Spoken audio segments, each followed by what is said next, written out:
Hello সবাইকে, আমার crafting ভিডিওতে আপনাদেরকে স্বাগতম। আজকে আমি দেখাবো ফেলনা জিনিস দিয়ে আরও একটি নতুন ক্রাফটিং আইডিয়া। আমি যেহেতু ক্রাফটিং করতে পছন্দ করি আর এগুলো যেহেতু নিজের জন্য তৈরি করি, তাই খুব একটা বেশি একদম সুন্দর হবে সেই চিন্তা থেকে করি না।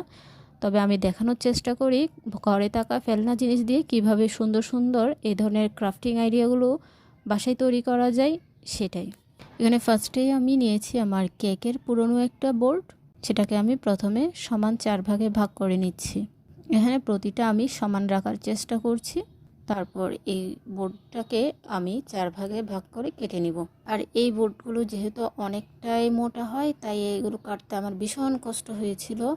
আমি কেচি, ছুরি সব কিছু ব্যবহার করেছি এগুলো কাটতে। এগুলো কাটা শেষ হওয়ার পর আমি এই বোর্ডের উপর যে একটা প্লাস্টিক থাকে সেটা তুলে নিয়েছি, কারণ এটা থাকলে আমার রঙগুলো খুব একটা সুন্দর করে ফুটবে না তাই।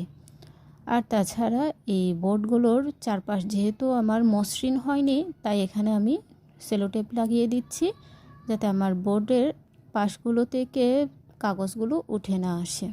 এভাবে আমি চারোটা বোর্ড চারপাশেই কভার করে নেব টেপ দিয়ে।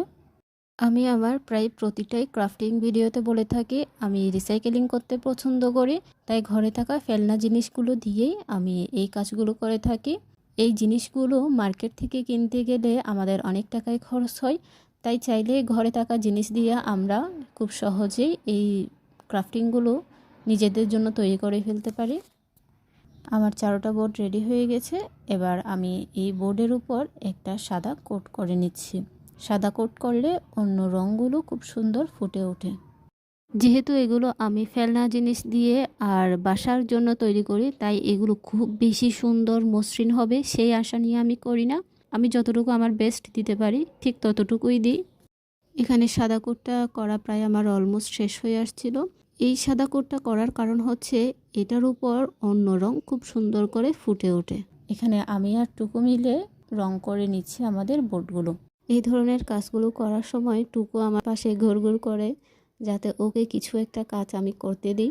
এবারও ঠিক তাই, ও চাইছিল বোর্ডগুলো রং করতে, তাই ওকে একটা দিলাম। আমাদের বোর্ডগুলো রং করা শেষ হয়ে গেলে তারপর আমি এর উপর আমার কাঙ্ক্ষিত যে লেখাগুলো লেখার ইচ্ছা ছিল সেগুলো লিখে নিচ্ছি। আর এই ক্রাফটিং ভিডিওটাও সেম আমি ফেসবুক ক্রল করতে গিয়ে দেখেছিলাম, সেখান থেকে আইডিয়া নিয়েই আমি আমার জন্য একটা তৈরি করেছি। আর এই যে রেডি হয়ে গেল আমার নতুন আরেকটি ক্রাফটিং প্রজেক্ট। এই ক্রাফটিংটা আপনাদের কেমন লেগেছে অবশ্যই আমাকে